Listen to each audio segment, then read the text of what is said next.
Welcome, and thank you for joining us for today's Future of the Past webinar. My name is Elizabeth Marsh, and I am the Director of Membership and Communications at the Organization of American Historians. During our panel this evening, 5 experts will discuss the diverse histories that can help us better understand the insurrection that took place at the U.S. Capitol on January 6, 2021. Tonight's webinar is moderated by George J. Sanchez.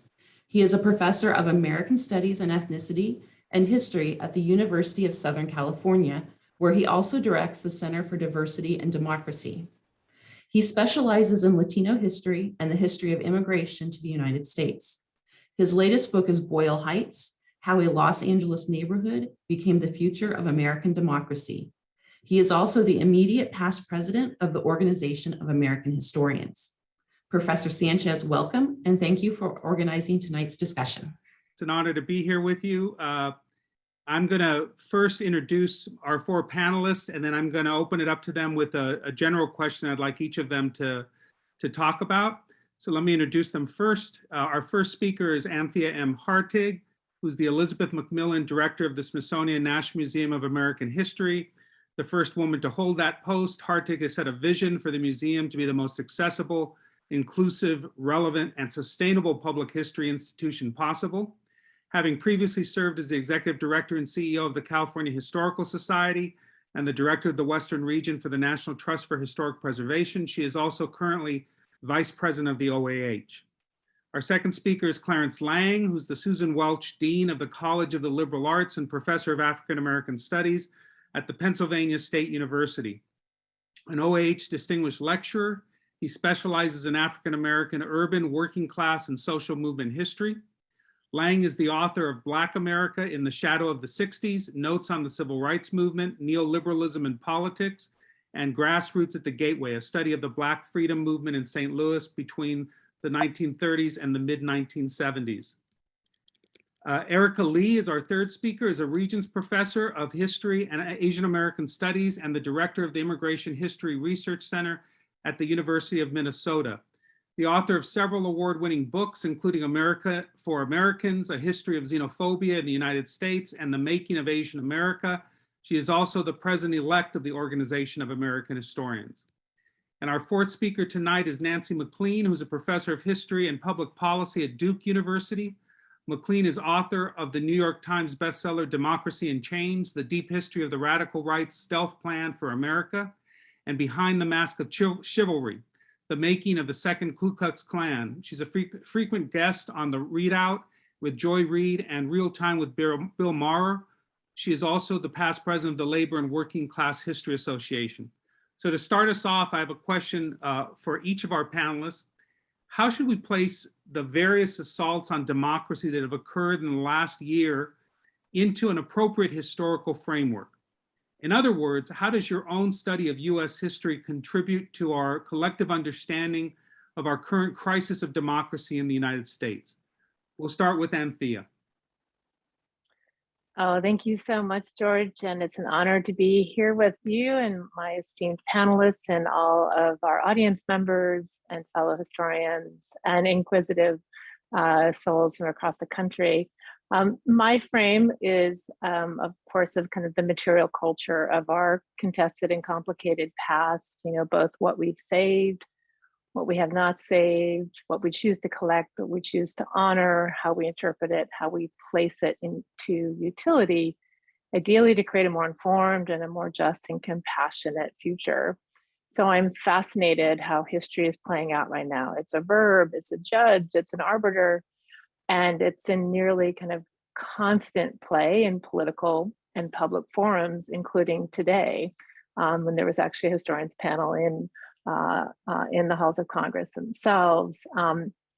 Historians have pointed out the fragility and the youthfulness of our current state of the republic, dating, its promise and birth to the Freedom Summer and the Voting Rights Act of 1965, and then of course for white women back to 1920. And we think about the first integrated election being in 1968, and of course how fraught that year was. So I put it in this framework and this struggle and the attack on the Capitol in the long and the contested battles over who is entitled to the benefits promised in the Declaration and codified in the Constitution, the violent race-based and gender-based oppression against full and equal access. So into these frames, of course, thinking about the election of 2020, the fraught election of 2016, then, you know, historians, we go back in time and think of both the election of 2000, of course, the Tilden Hayes debacle of 1876, the attack, 1856 attack on Senator Sumner by Senator Brooks. And I think it's in this stew that we try and make today's meal. So thanks.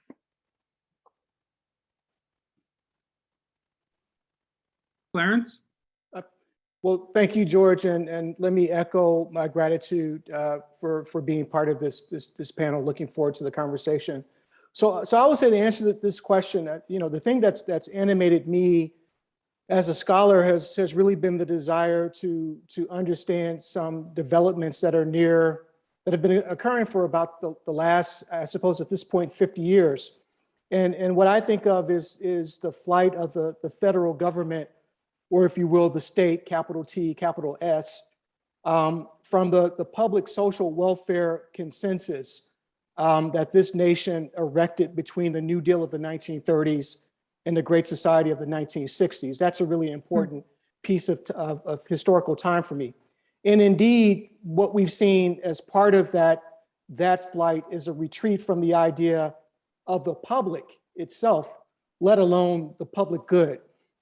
And in my view and others, this has been replaced by a drift toward a more, I'm going to say, ruthlessly punitive, more openly marketized, deregulated, nakedly authoritarian social order that we might characterize, I think, without stating the case, as fascist.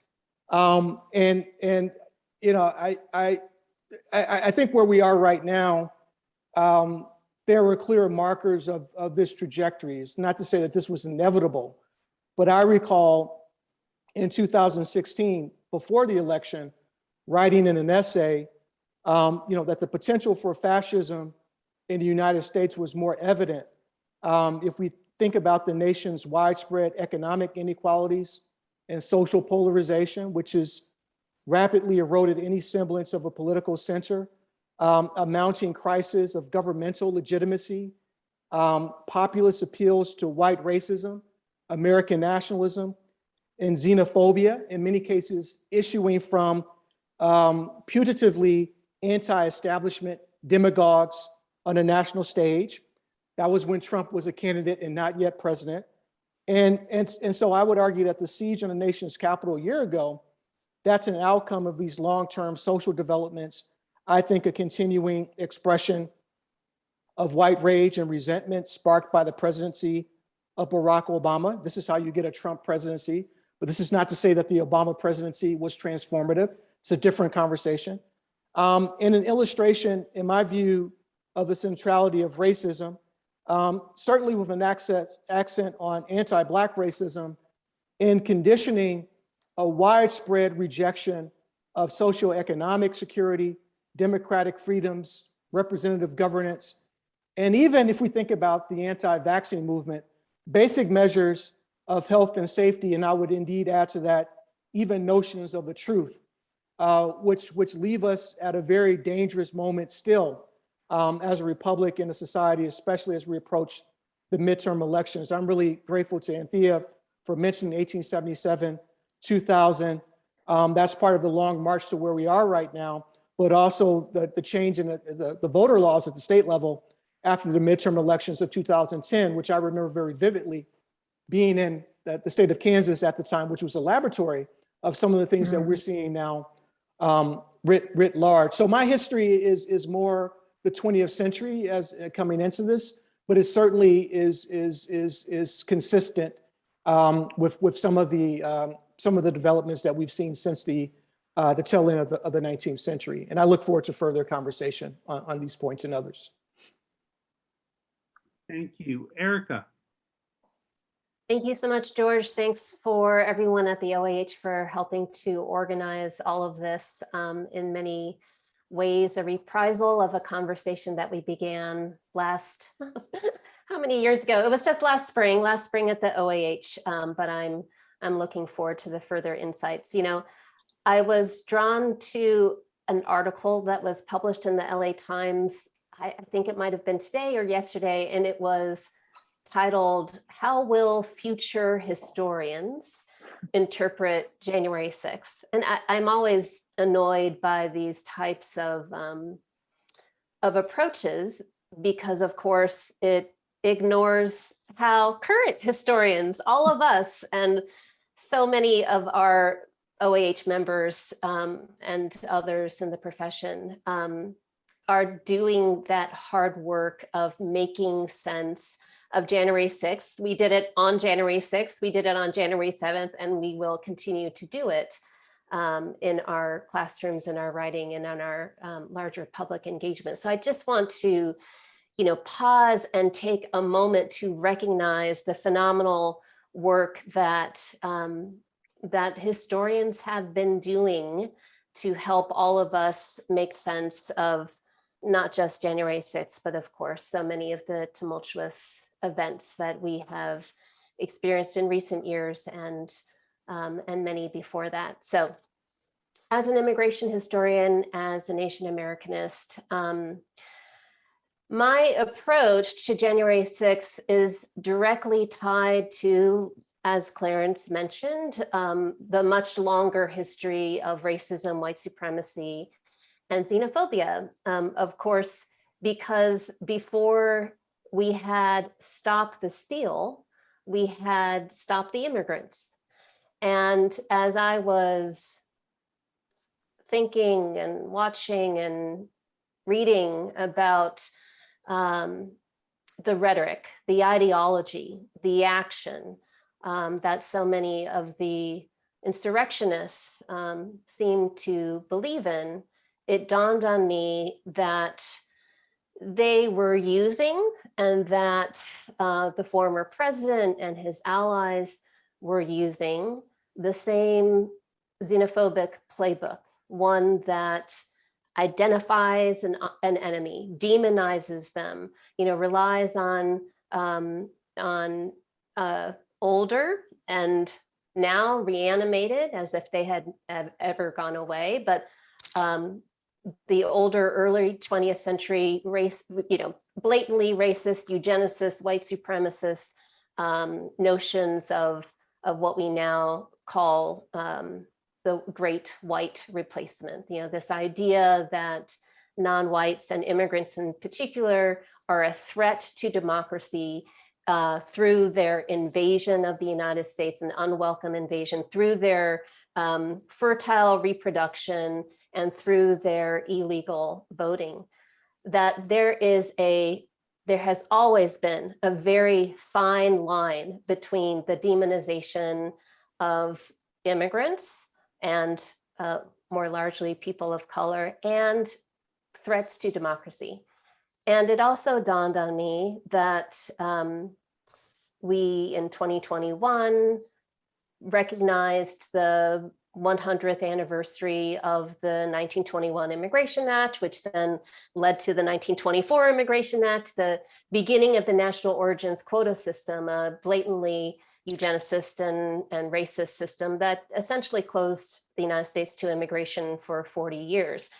And of course, with the pandemic justified immigration restrictions that the Trump administration put in place, we also found ourselves in the United States at a point with our, one of historic lows of immigration. So the parallels between 2021 and 1921 from an immigration historian's perspective has been devastating, to be sure.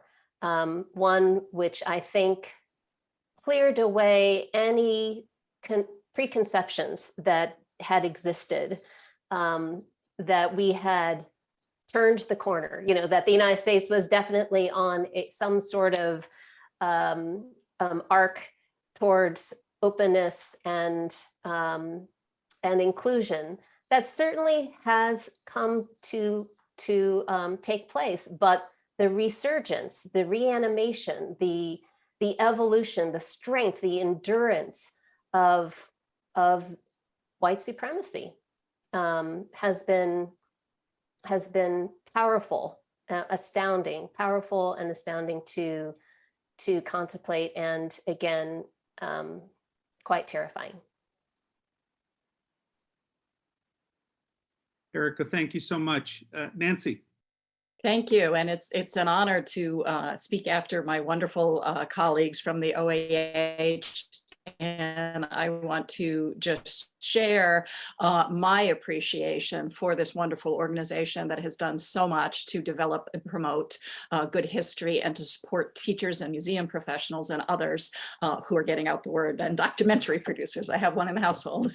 But I would say, for most Americans, January 6, 2021 was a horrifying and shocking day.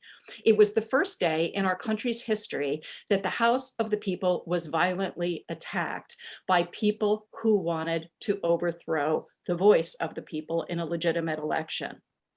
But for the perpetrators, we've come to learn since, it was not a failure, but a culmination and a calculated gambit.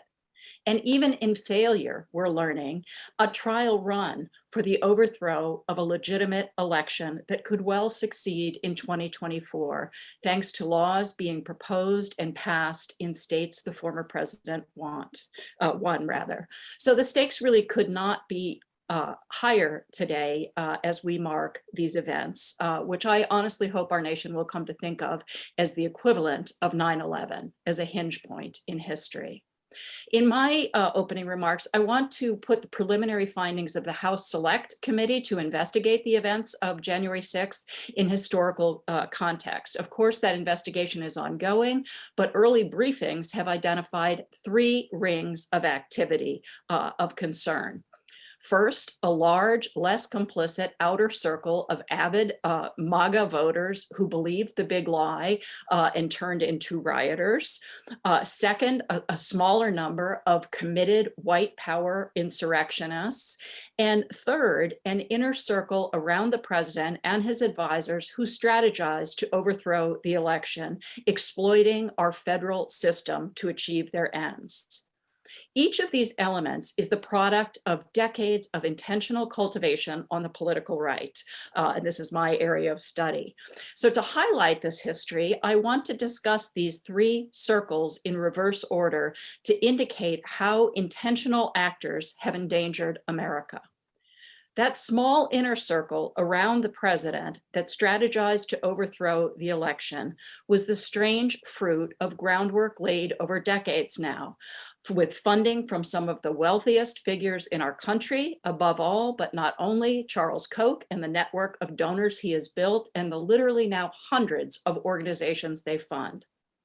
No entity has done more to turn the party of George Herbert Walker Bush into the party of Donald Trump and his MAGA faction than that network of dark money donors, who by primarying any Republican who compromised on the questions of climate action, taxes, and compromise with Democrats was pushed out of office, leaving us with the folks who remain.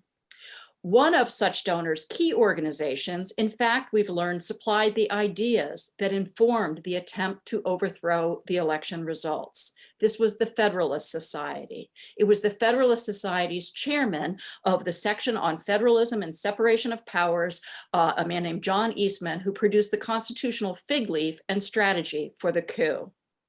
Others in that body produced another specious constitutional theory, the independent state legislative doctrine, to enable state legislatures to refuse to certify the vote of the people and impose their partisan choice instead. Since January 6th, these people in this inner circle and their counterparts out in the states have worked overtime to try to ensure success in future elections, above all 2022 and 2024. So that's the first ring, we could say, the ones wearing expensive suits who have so far not been held accountable. The armed white power ring also, as we know, and as Clarence signals, has deep historical roots in America's tradition of white vigilante vigilantism. The violent groups that pre-planned the attack on the Capitol claim this tradition and celebrate it as a source of legitimacy. Finally, the largest circle of the three, the MAGA militants who came to Washington believing in the big lie and coming to support their president who told them the election had been stolen. The fact that they believed such a thing is not due to Trump alone. And I think it's essential that we understand that. They have been primed for this for almost 40 years when those donors I mentioned and the organizations they funded worked to eliminate the fairness doctrine in broadcasting and thereby opened the floodgates to the likes of Rush Limbaugh on radio, Tucker Carlson on TV, the Fox News Network, etc. And that media, scholars have shown, systematically disinforms its audience and also keeps them in a state of high alarm, believing that they are under siege by mortal enemies who look down on them. So well does that disinformation work, and so deep is the tribal loyalty it's cultivated that today, a year later, 70% of the remaining Republicans, because many have left, of the remaining Republicans believed the big lie and that Joseph Biden is not the legitimate president, and they imagine that democracy is under threat from those who are working to protect it. In a nutshell, then, my case is this. If we don't reckon with the deep historical roots of what happened on this day last year, those events could be prologue to a far worse outcome in the future. With the strategists designing a more effective coup, with the armed militants supplying the firepower to cause mayhem that appears to justify an authoritarian outcome, and to the mass of disinformed MAGA voters believing that this combined action is saving the country as they know it. So history, in short, has never been more urgent in our lifetimes to understand and to share. Because the fact is, we also know from history, and many of us work on social movements, all of this can be stopped and democracy can be renewed if we recognize that we stand at a hinge moment and do our part to turn the history in the direction suggested by the best shared values among the overwhelming majority of Americans. We actually have a chance to do that this very month, to make our voices heard for democracy reform. And that is not a partisan reform. That is to save the principle of our country's long history, and there's been fights over who the voters are, but the principle has abided that the voters decide. And as historians, teachers, and students, and concerned citizens, I believe we are uniquely placed to make a difference in how our country remembers this day and this history in order to reclaim the future, to turn from those ugly shadows we saw 1 year ago toward the light that so many can see and so many work for daily. Thank you. Thank you to each of you for those opening comments. I first wanted to ask the panelists if they had any questions for each other before opening it up to questions from the larger audience. Erica? Well, I had a question that anybody can answer. And then I had a specific question for Anthea, but I wasn't sure if anyone had been able to watch or read the President Biden's speech today. He had a very specific call out to Cleo, to history. And I liked a lot of what he said, but I, of course, wanted to push him a little bit further on this idea of Cleo being the statue and watching and recording and observing what had happened in the Capitol building and taking that, pushing that out as the truth forever and ever. So I guess I wondered if anybody had other thoughts or reactions to President Biden's speech today, but especially the ways in which he used history and interpreted history.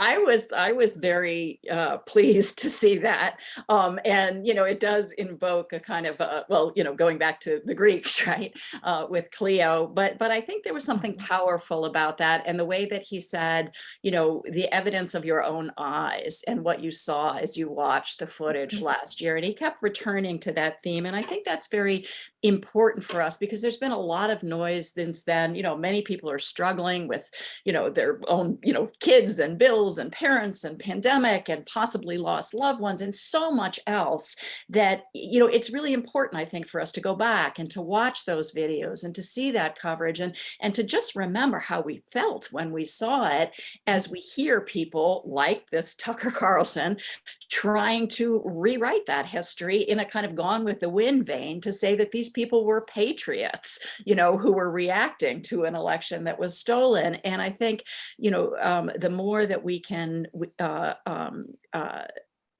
point to those primary sources, as it were, which I'm sure Anthea can talk about the collecting they're doing at the Smithsonian, but the more that we can go back to those primary sources. And I heard, by the way, on NPR that a lot of teachers are doing that. So maybe we'll hear from some teachers in the Q&A about how they're thinking about this in their classrooms.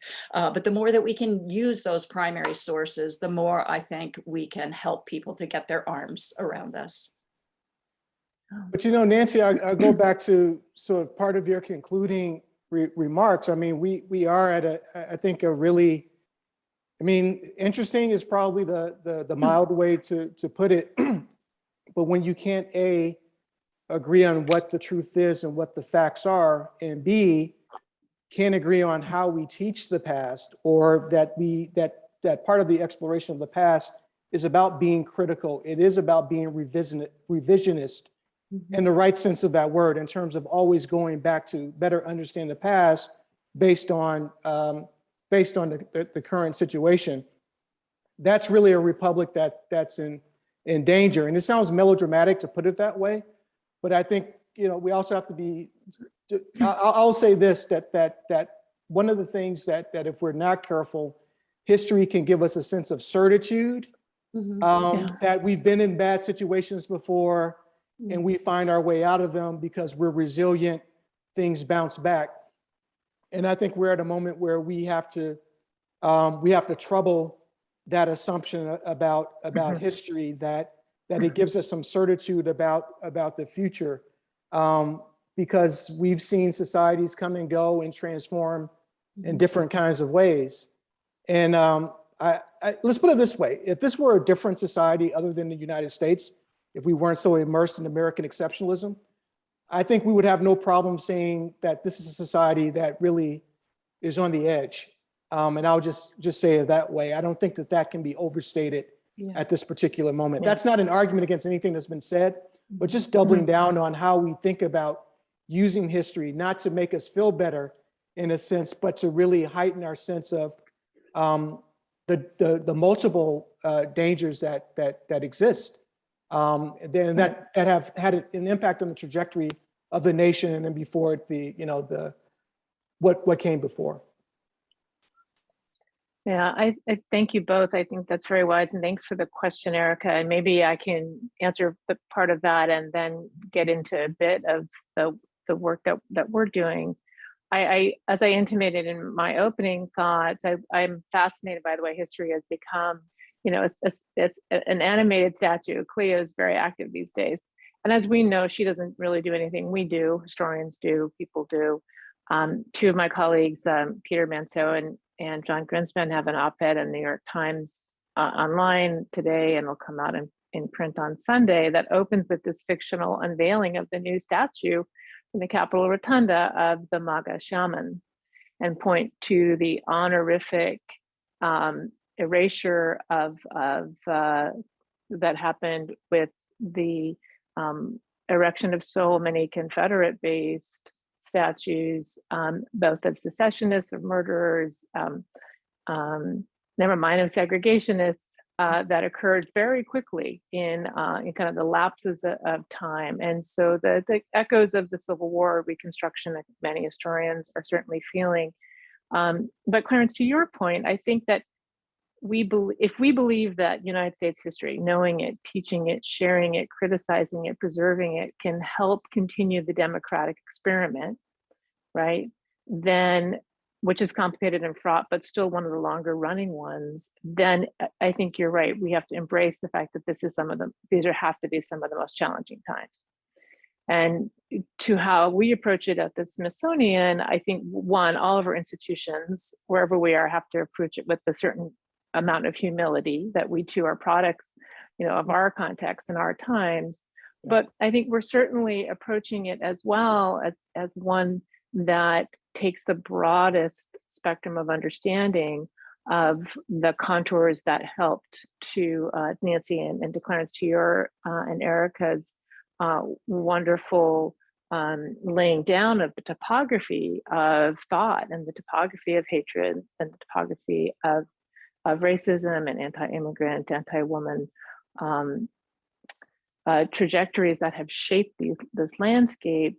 We're trying to collect as broadly as humanly possible, and that's some of the most kind of procedural with our partners at the U.S. Capitol Historical Society and Library of Congress and archives, and the House and Senate, of course, historians are very active and involved. But we're also trying and working with our federal law enforcement partners to make sure we also kind of collect the most frightening, right? The most racially terrorizing. Those were symbols. You don't build gallows and hold nooses unless you really want to evoke and carry the Confederate battle flag into the Capitol for the first time in history, unless you're evoking a highly racialized and highly violent past against Black Americans and Native peoples. So that's also on the other kind of on the spectrum of collecting we're doing, and we've collected dozens and dozens of objects and are working on collecting dozens more. We're also collecting those moments where we came together, where we cleaned the young congresspersons cleaned the floor of the Capitol after the attack, or toddlers and their families on Capitol Hill brought snacks to the National Guard men and women who were there for 75 nights, afterwards. So it's knowing that we're in the grist mill of history, to use, an older 18th, 19th century before metaphor, but trying to understand how best we can help people understand this time, providing those resources as primary documents, as primary objects, even both those that were salvaged and both those that we've sought to collect in order to help us. And Erica, to your point, historians are helping make sense of this moment too.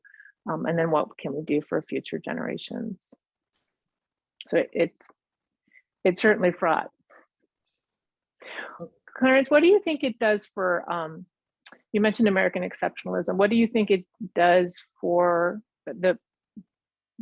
hope? Well, I'm looking at some of the comments in the Q&A. So that's it's not a well-timed especially question. Since I think one of our friends, Rebecca Solnit, is piping in. If you think of her book Hope in the Dark, right? What is animated, activated, purposeful hope look like? Yeah. So if we make the connection between this period, for example, and what occurred after Reconstruction, the response to the surge in white supremacy was not because that project had failed, but because it was successful. It was succeeding. Yeah, Mm-hmm. and so we can look at it in a similar kind of a way, that I think part of what the Obama presidency did is that it illustrated in America that people wanted to deny, that's already always existed, but people wanted to deny and not accept. So if we think about the accomplishments of multiple social movements, the Obama presidency in some ways was reflective of that, right? What it accomplished, that's a different conversation. And I really think about Erica's work in some ways, because as you were talking, I was thinking that Barack Obama as an individual, I mean, he served two purposes in a sense that certainly the anti-Black racism, but it was also mapped onto or mapped with an anti-immigrant, right? Right. And so at a certain point, you wanted someone to say, well, what's wrong about being an immigrant? He wasn't, but you know, what is that discourse particularly about? And so I think it embodied these demographic and social and political and cultural changes. So in some ways, I suppose an optimistic view is that what we saw is a dying gasp of white supremacy in the longer term. But I don't know if I'm that optimistic, but one could twist it in that way. And let's be clear, I think part of why we're in a fraught moment is that there is resistance, right? That there are movements that have mushroomed, that have exploded, that are contesting this. And that in some ways, I think is part of the mix of this, that there's contestation. But that's the thing that also makes things very, very tenuous too. But that's the silver lining, I suppose, I'll reach to. Maybe not optimistic enough, but there you have it. Let me try to. May I say one thing too, Yeah. just riffing off Anthea's point, and then I know we want to go to the questions, but I love that you invoked hope in the dark. And I also love the way you talked about the way that you're collecting and the moments after the clash and the violence and the brutality that we saw of humanity and compassion and concern. And I think that's important for us to remember, because as I look through the Q&A, and I understand it, I feel a lot of these things myself, but you know, we have to remember that the media tend to report, if it bleeds, it leads, right? They report violence. They're just loving the idea that the Biden administration is somehow collapsing and not achieving things. It seems like they long for the drama of Donald Trump. And what I see as someone who speaks to a lot of groups who are doing the daily work of sustaining and renewing democracy at the grassroots level is they are incredibly busy. They are working really hard. They are talking to people in their communities. They're shaping messages. They're making the calls. They're doing the lobby, they're doing all these things, but the media treat it as not newsworthy. So I just wanted to say, Anthea, hearing you say that just reminds me of the critically important work that museum professionals do, because far more people go to museums than read the books of academics, right? And so I just thought the way that you talked about recapturing the fullness of this record so that we don't lose that side is, I don't know, it gave me hope. And I imagine that it did to others who are in the audience. Let me start pushing some of the questions from the chat onto some of you. And Eric, I wondered if you could answer this. These are taken from a couple of different questions. In what ways do you think that nationalism, racism, and xenophobia are different this time? And I'll link that to another question, which is January 6th more of a matter, do you see January 6th as more a matter of change, a break in the historical record of that? Or is there something particularly new in what is being expressed? Yeah. So, of course, as historians, we are trained to think about change over time. We're trained to think about comparison. And so I want to emphasize a couple of things that might feel or read as contradictory. So my opening remarks was, I sort of realized this as I went to mute, that my opening remarks tended to kind of say, we're exactly where we were 100 years ago, that nothing has changed. Yeah. And I want to say that, yes, there are some continuities. There are some very surprising ways in which what had been, uniformly rejected ideas about racism and immigration, how they have come back. And I think about so many of our scholars, including Alexander Minna-Stern's great work on the Proud Boys and Kathleen Belew and others who have shown that, at least the way that I was trained, where we, as immigrationists, we were kind of taught that the 1960s and certainly the 1965 Immigration Act was this great turning point. And that demographic change would bring about, and new immigration would sort of bring about the last element of a larger civil rights movement and an end to white supremacy and racism. And as we now know, and we should have known, frankly, from centuries of history, white supremacy is very strong and very adaptable, and that it changes with the times. It finds new targets, it finds new ways of engaging with us in animating and fueling our deepest fears and in dividing us. And so while there's much that is similar from, and how the Madison Grant of 1921 has become a heroic figure to white nationalists today, there is also much that is different. It is, I mean, on the one hand, I do think that xenophobia in particular, it is more widespread, but also works and wends its way into really ingenious forms, so that Asian Americans, a group that I study and write about, can one day be the model minority and then the Chinese virus the next. And both are forms or are the result of racism and xenophobia. So I think that it's important to understand that evolution, that change, the ways in which it is expressed, the ways in which it is activated on, the ways in which it is spread, how that's different from earlier times. And then in terms of, is January 6th a break? I think that it's sort of a larger question on the same theme, right? All of us can point to precedents. All of us can point to the longer history of political division, of racism, of many different factors that in hindsight, led us to what we saw, the insurrection at the Capitol. But at the same time, there are many ways in which it has been unprecedented, right? The first time that the Confederate flag was wielded within the Capitol building. The ways in which, and perhaps this isn't so unprecedented, but we have so many more ways of measuring this. But a year after, there are so many surveys that have been published in recent days talking about how, what we might have thought of as fringe elements of American society are really mainstream.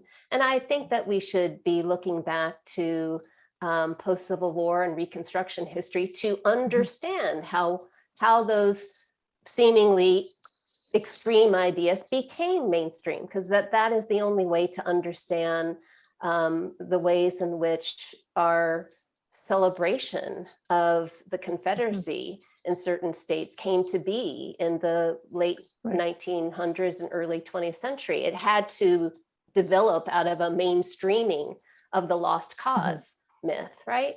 So those are, this is that inflection point that Nancy was talking about, in that we as historians can draw from not just what happened in the past, but what happened in history in the past, in terms of how we were writing about it, teaching about it, talking about it, what historians did or did not do in earlier moments of crisis to help prepare the next generation to examine those primary source documents and to understand that the other side has primary source documents too.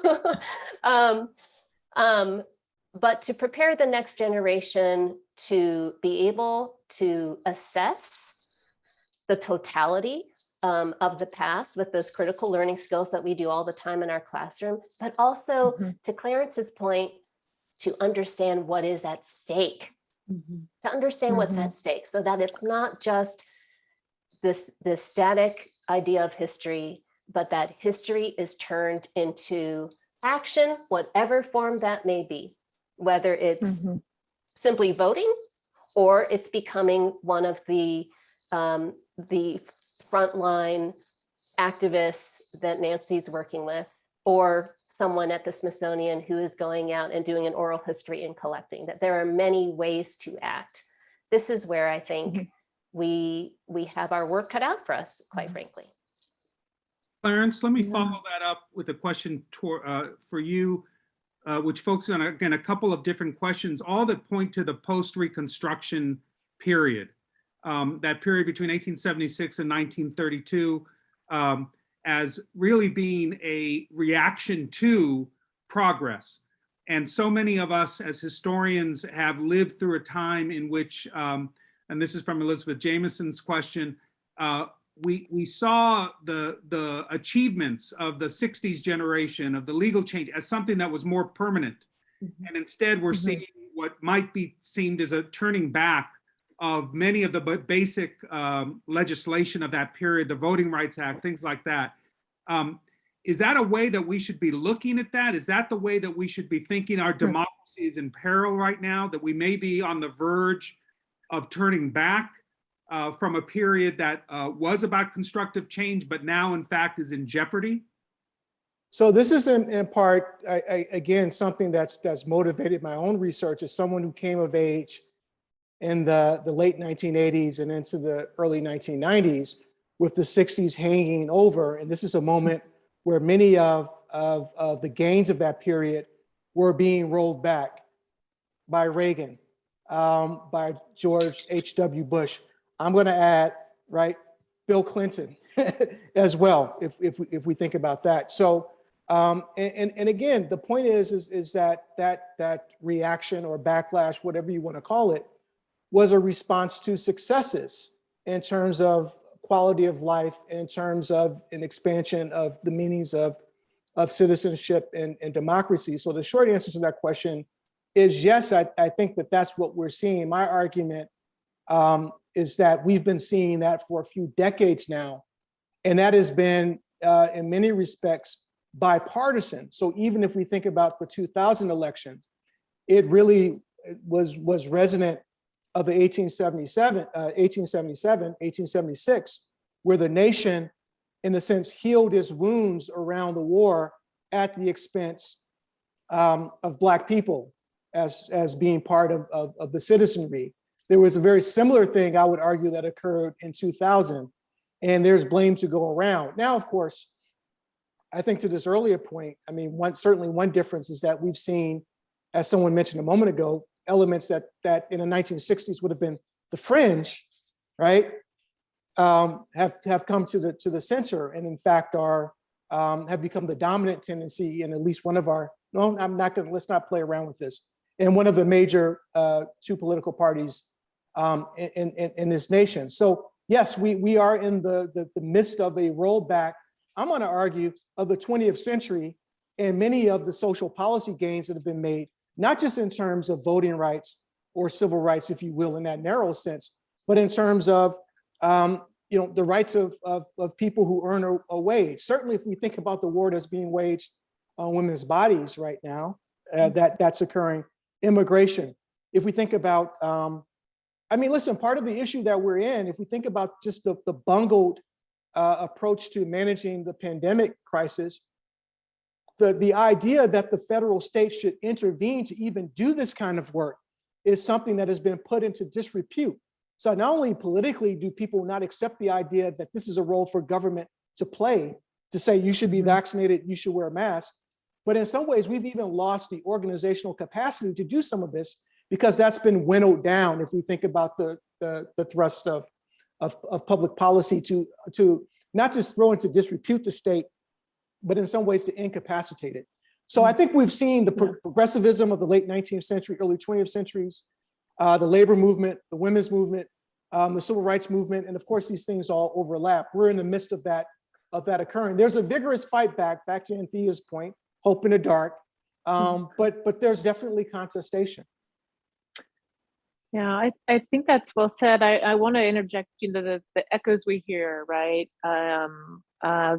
of the 1850s or the 1870s or the 1920s, I think is obviously an incredibly powerful one. If you think of the rise of the Klan and then the Great Crash, and then the way in which federalism was expanded under FDR and the New Deal, then of course through the 50s and 60s. I do want to interject, I think, but something that all of you believe in, and I think our participants and the hundreds of you, thank you for joining in to listen, and to ask such great questions. I think we also understand that we are in this moment in a very nuanced and very complicated early 20th century way in which, some of the material that my brave fellow curator, Frank Blasich, who went out early in the morning on the 7th to kind of see what was left on the National Mall. Not only were there American flags, in the dumpsters and small handheld whips and just incredible amount of complicated signage and off with their heads, stop the steal. And there was a part of a South Vietnamese flag. There were, for Vietnamese for Trump.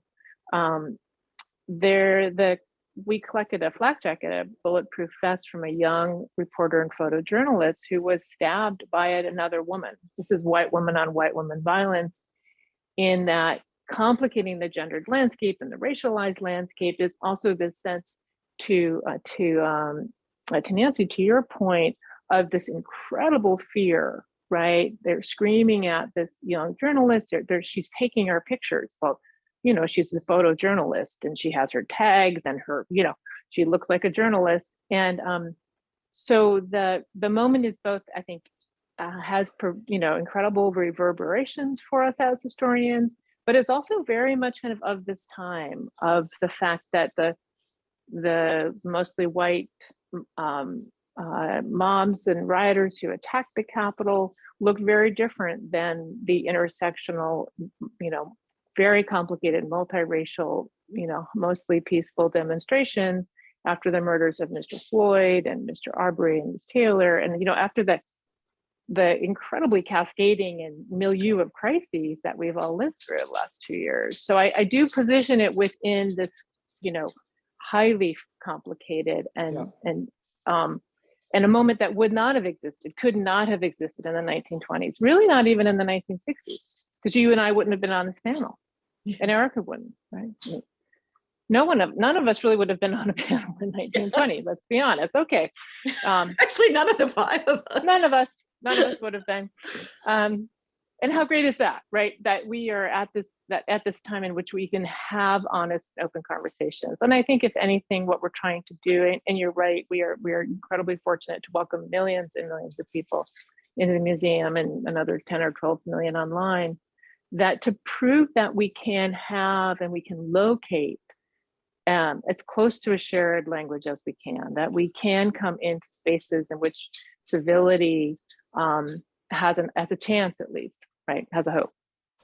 So based again on, yes, of course, differing interpretations of the same event in the same day and even the same document, but how then do we come together in order to understand change over time as we do. But I think what we're all getting at is, how do we come together to make change? Let me pick up on another question and direct this towards Nancy.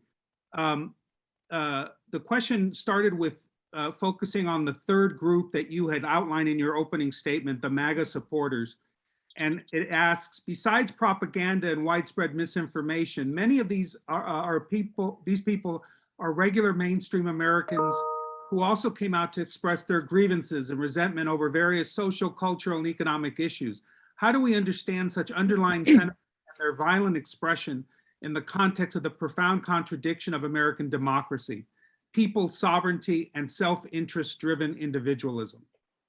Yeah, wow. Well, there's a lot to that. I guess, where I would start is, we've all been very clear that these events of January 6th are a wake-up call that, our country as we know it, in its better aspects too, is really on the line at this moment. But that said, I think sometimes we have to return to the core value that really makes for good history, and that's empathy, right? That we have to be able to imagine the interior lives, the lived experiences, the communities that can make these ideas that are literally wrong and can be factually disproven, but seem like really powerful truth to people and the emotional hold that they have.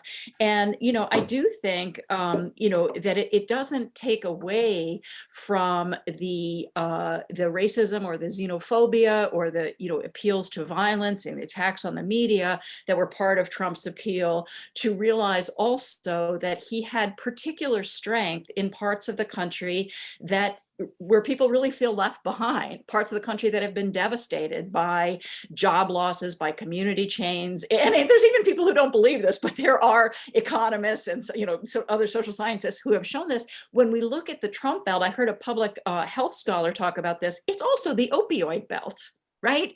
It's a place where there's a lot of despair and a lot of confusion. So I think part of the role of good history could be to kind of urge us all to take a breath, and realize that there's a relatively small number of people who really want this apocalypse and who want to change the country so radically. But in fact, most Americans share a set of we believe in fairness. We may argue about what fairness means, but we do believe in it. We do believe the voters should decide. We believe a lot of things that, and the best of all major religious traditions, shares notions of compassion, of caring for the sick and the weak and and addressing poverty. So I think that if we can take a deep breath, if we can remember that we're all human beings with complex history, we can at least see how people could get to such a point. We may not change those views, but I do think that the danger of this moment is the folks who would like us to dig in and to see one another as dire, enemies who cannot be persuaded, when in fact, I think the important argument people need to understand too is what the policies of some of these figures do to their lives, their clean water, their schools, their kids. Our kids, our schools, our water, we share a country, and we have to find ways to remember that and to move forward. And I think, again, I think this is the tremendous value of history, that we can see in history these analogous moments that so many of these fabulous comments in the Q&A have raised. We see the values that we share, and we can learn the critical skills to navigate this media universe. So I'm not saying by any stretch of the imagination that it would be easy, but I think we need to do this. And we also need to remember the structural changes that have occurred. One of them being, that's very underplayed, but the decline of local media, the huge, catastrophic decline of local media, so that many of these people, who are in this, the belts of despair and opioid addiction and other things, aren't even being served by reliable local media. So, again, I think there's ways of coming at the issues that are troubling us that don't involve direct confrontation between individuals of different views, and that might help us to remedy some of the things that have all of us in our different ways, on edge. Thank you. We're at an hour, and I want to just end with one short question that maybe we can go around to have each of you answer, and that's sparked by a number of things in the chat, and that's, as historians, what's the one thing that you think historians should be doing now to help in the renewal of democracy, to go positive looking forward? Anthea, you want to start again? Inculcate a culture of both compassion, but also the capacity for critical conversations, critical analysis, critical reading, and also critical care, which I think Nancy's beautifully getting at, critical care of each other. Clarence? I'll be very brief. I'll just add to what was said. I think that there's an opportunity to engage, particularly the young and up and coming, in the question of what is the public good? To be part of a society, what does a person have a right to by virtue of being in a society? Which I hope can spark conversations about empathy and thinking about, should we have clean water? should everyone who wants to work be able to work, and under what conditions? I think that those basic kinds of questions, I think we have to ask anew, and that's long-term work.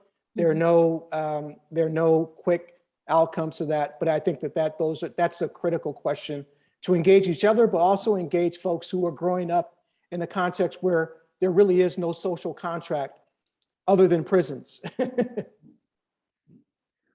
Erica? Well said. I first want to shout out that there's less than a month for everyone to submit a proposal for the 2023 OAH conference. The theme is perfectly in line with our conversation. It's confronting crises, history for uncertain times. It's going to be happening in LA. Make sure you do that by February 1st. I would repeat something that I said in one of the responses to the earlier questions, and that is to help our students, the greater public, understand that history is not just about the past.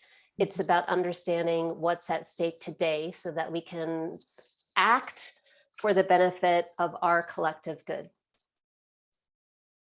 And Nancy? Those are all wonderful, wonderful ideas. And I would just add to them in the spirit of what others have said, share what we know and what we've learned from all our colleagues beyond, and we're all busy with our classrooms. We have many, many demands on us, but this is a time when our communities really need us. And I saw that the last question was about what can grade school and high school teachers, say to their kids, and Ray Smock, who submitted it, said, kids can handle ambiguity and conflict, but can parents and school boards? And I think right now, we who are in higher education or, in other parts of the profession have a responsibility to be there for the K through 12 classroom teachers who in many communities are actually facing criminal penalties from these crazy, MAGA driven legislatures for telling the truth about American history.